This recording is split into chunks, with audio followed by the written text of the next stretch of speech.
Jadi dia pergi ke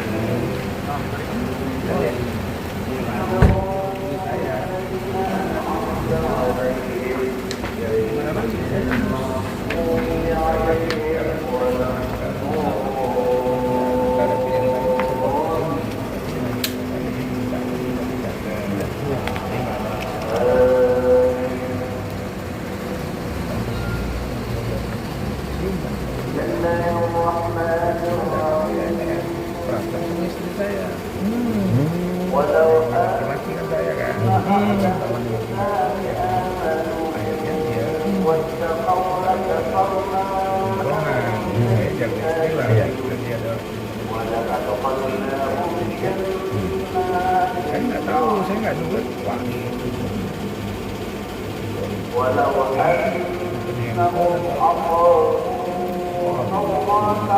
Itu bisa didalami.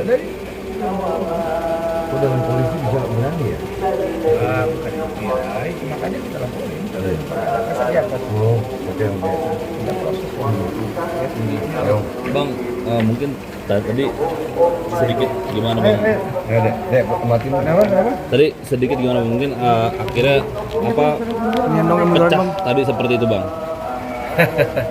Begini, saya kan pertama dia perempuan, jadi saya tidak mau jangan sampai tangan saya ke dia. Yang kedua, ini kan istri saya mendengar saya dimaki, ya tentu dia marah. Dan NM ini mancing, dorong-dorongan, dan yang pukul lah kepala istri saya kan. Ya saya, istri saya udah mau balas, saya bilang jangan. Kemudian saya dengar juga wartawan dibentak-bentak kan. Apa ini? Ya, sementara Loli dia megang tangan istri saya terus.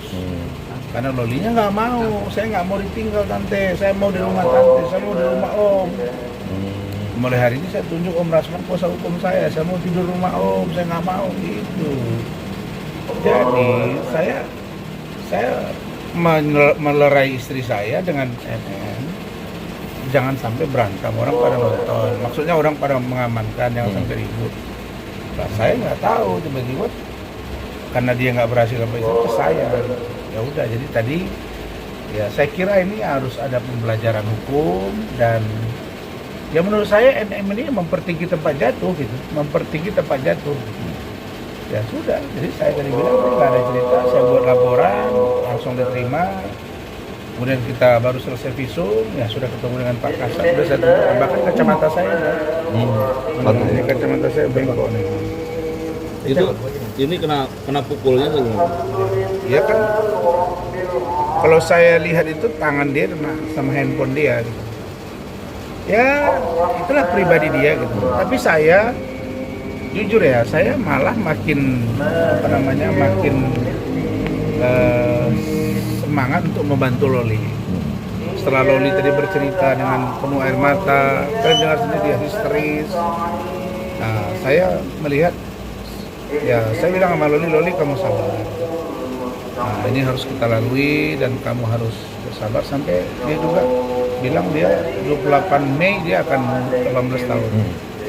Jadi ini saya kira bukti ya kepada masyarakat bahwa saya all out bela klien saya.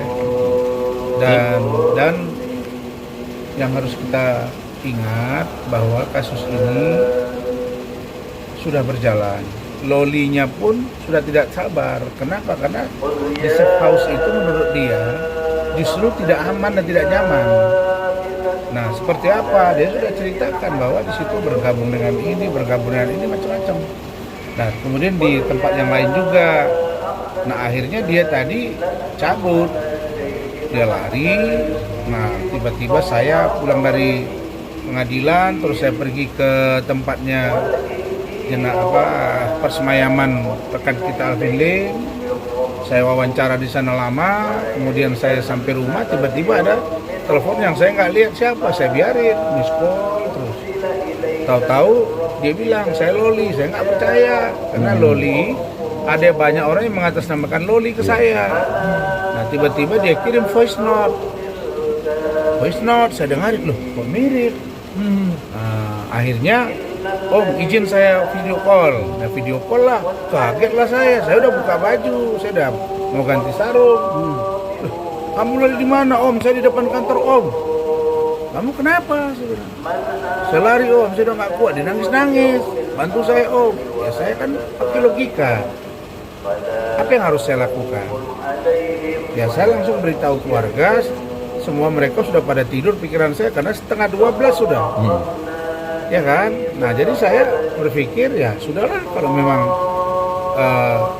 demi kebaikan ya saya juga jaga. Kamu diantar sama siapa?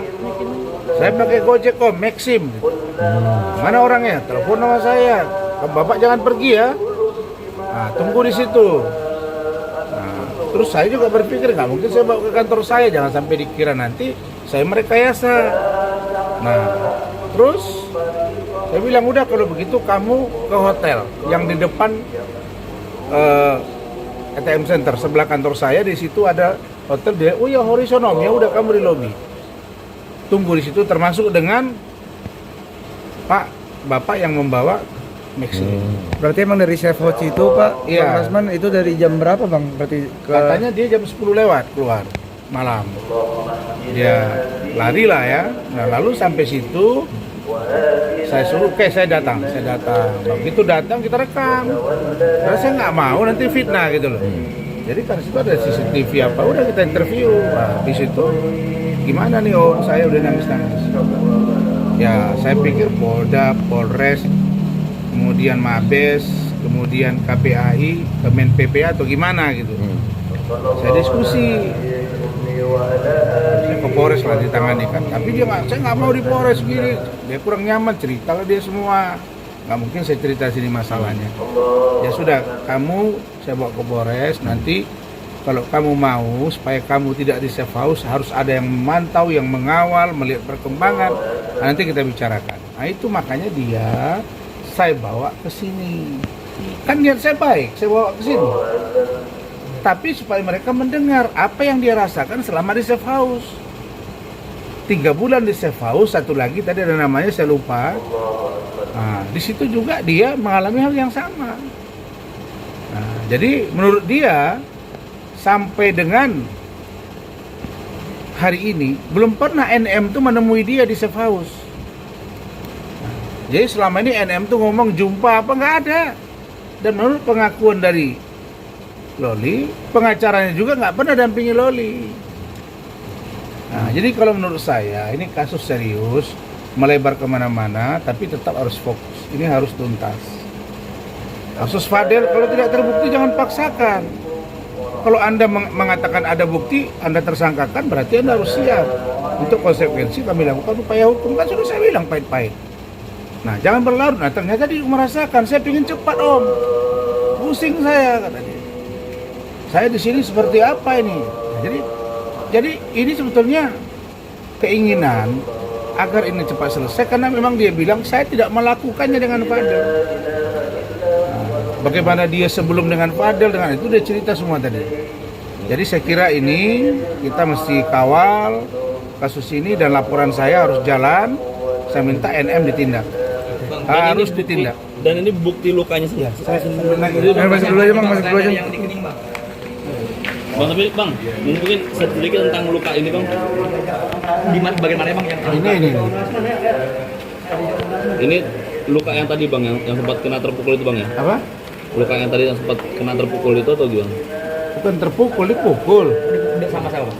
Nikita Mirzani lah, Selain abangnya tadi yang kena siapa Bang? Tadi kan sempat ada istri saya. apa yang luka Bang?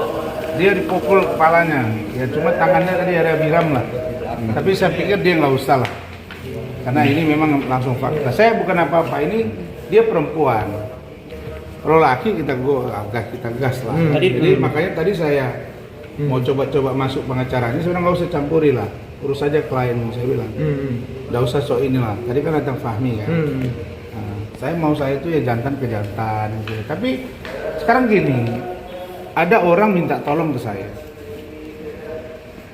Fadel datang dengan keluarganya, nangis, saya tolong. Salahkah saya? Saya kan disumpah untuk bantu orang, menurut saya pantas saya bantu.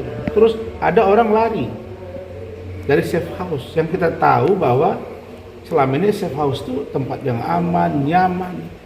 Dia minta tolong ke saya, datang ke kantor saya. Kira-kira kalau saya nggak saya tolong, dia lari atau bunuh diri, siapa bertanggung jawab? Kan kasihan. Saya dengan niat baik bawa ke sini gitu, untuk didengar keterangan dia, apa yang dia rasakan, supaya pindah dari safe house. Nah, pertanyaannya sebelum dapat tempat yang representatif, yang benar-benar bisa diawasi oleh kami juga, karena dia minta saya kuasa hukumnya supaya betul-betul netral, dia minta di rumah saya dulu. Itu permintaan dia, dan dia sudah buat surat pernyataan. Ya? Siap. Iya, Bang. Oke, thank you Bang. Ya, Thank you Bang. iya. Ntar ini naik dulu aja Bang ya. Ya, saya naik dulu.